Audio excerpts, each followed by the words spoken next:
বেজে গিয়েছে বৃষ্টির ঘন্টা, খুলে গিয়েছে বর্ষার সিংহদুয়ার। গরমকে এবার ধাক্কা মেরে আউট করবে ঝোড়ো ইনিংস। খুব শীঘ্রই তাপপ্রবাহ থেকে মুক্তি পেতে চলেছে বঙ্গবাসী। ঝমঝমিয়ে নামবে বৃষ্টি, ভিজবে মাটি, জোড়াবে পরাণ। বৃষ্টির দাপটে ভাসবে কলকাতা সহ দক্ষিণবঙ্গের 8 জেলা। কোন কোন জেলায় কবে থেকে বৃষ্টি দেখুন। চলতি সপ্তাহে গরমের তেজে বঙ্গবাসীদের মধ্যে হাঁসফাঁস শুরু হয়েছে। রাস্তায় বেরোলেই টের পাওয়া যাচ্ছে সূর্যের তেজ। তবে গত সপ্তাহে বৃষ্টির স্নানে সিক্ত হয়েছে গোটা বঙ্গবাসী। ফলত আবহাওয়া বেশ ঠান্ডা মেজাজেই ছিল বলা যায়। কিন্তু সপ্তাহ ঘুরতে না ঘুরতেই গরমের মেজাজ তুঙ্গে উঠেছে। দক্ষিণবঙ্গ সহ বাংলার বেশ কয়েকটি জেলায় তাপমাত্রা 3 থেকে 4 ডিগ্রি ক্রমাগত বেড়েই চলেছে। এই গরম যেন দিনের পর দিন অসহনীয় হয়ে উঠেছে। দিনের বেলাতে আইটাই অবস্থা এবং রাতের বেলাতেও ঘুম কেড়েছে সকলের। তবে এই গরমের মাঝে সুখবর শোনালো হাওয়া অফিস। আর নাকি বেশি দিন সইতে হবে না এই দহন জ্বালা। এমনিতেই সময়ের আগে ভারতে প্রবেশ করেছে বর্ষা, আর এই উপরি পাওনা পাবে পশ্চিমবঙ্গবাসীরাও।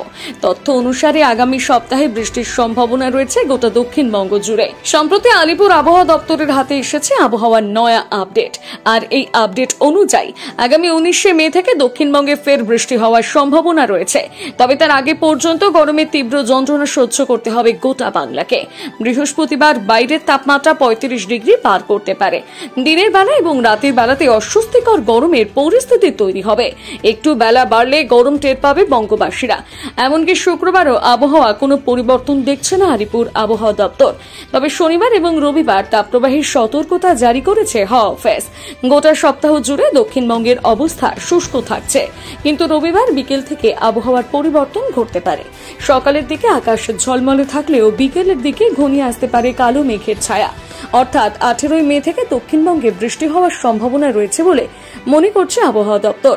তবে 19শে মে এই বৃষ্টির দাপট বাড়তে পারে। এদিন মুর্শিদাবাদ এবং বীরভূমে বৃষ্টির সম্ভাবনা রয়েছে। পূর্বাভাস অনুযায়ী 20শে মে হুগলি, পূর্ব পশ্চিম বর্ধমান, মুর্শিদাবাদ, বীরভূম, নদিয়ায় বৃষ্টি হতে পারে। শুধু বৃষ্টি নয়, সেই সাথে দস্যুর হিসেবে থাকছে বজ্রপাতও। তবে অন্যান্য জেলাগুলোতে বৃষ্টি হলেও তিলোত্তমায় বৃষ্টির কোনো সম্ভাবনা দেখা যাচ্ছে না। 2019শে মে থেকে 21শে মে অবধি কলকাতার আকাশ আংশিক মেঘলা থাকলেও গরমের কোনো পরিবর্তন দেখছে না হাওয়া অফিস।